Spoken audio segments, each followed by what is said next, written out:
On a ciblé les jeunes pour les engager à vraiment participer à la consolidation de la paix. Parce que nous savons tous que les jeunes sont acteurs, mais aussi ils sont des victimes. Donc pourquoi pas les engager à ce qu'ils puissent aussi participer à cette consolidation. On a vu au moins qu'il y a un dépôt d'armes d'une fraction du MFDC, à savoir le Jakaï. Et donc cette partie-là est pacifiée par l'État et pacifiée par les acteurs eux-mêmes. Maintenant, il reste l'intégration sociale. Et cette intégration sociale ne pourra pas se faire sans les jeunes. Bon, aujourd'hui, on est rassemblés ici avec les jeunes leaders de la zone de Jakaï et du Nord Sindian, ainsi que le maire de Djinaki, les chefs de village de Djalankin et alentours, ainsi que les jeunes du Conseil régional de la jeunesse pour une activité portant sur le pardon et la réconciliation.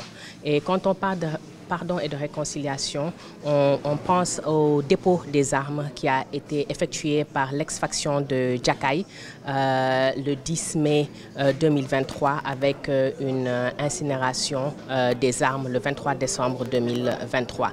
Donc pour nous, il était important, en partenariat avec le Conseil régional de la jeunesse, d'organiser cette activité pour pouvoir échanger sur les notions de pardon et de réconciliation dans un plus grand contexte de justice transitionnelle, d'échanger avec les jeunes de la zone pour pouvoir justement s'assurer que ces processus de pardon et de réconciliation puissent être entamés et que cela puisse apaiser justement les tensions qui pourraient émaner de cela dans cette zone-là. Puisqu'on sait que quand on parle de dépôt des armes, il y a une réinsertion et une réinsertion des ex-combattants dans leur village d'origine. Donc il est important qu'on puisse initier un échange pour pouvoir apaiser, comme je l'ai dit, des tensions qui pourraient éventuellement émerger dans cette zone de Jakaï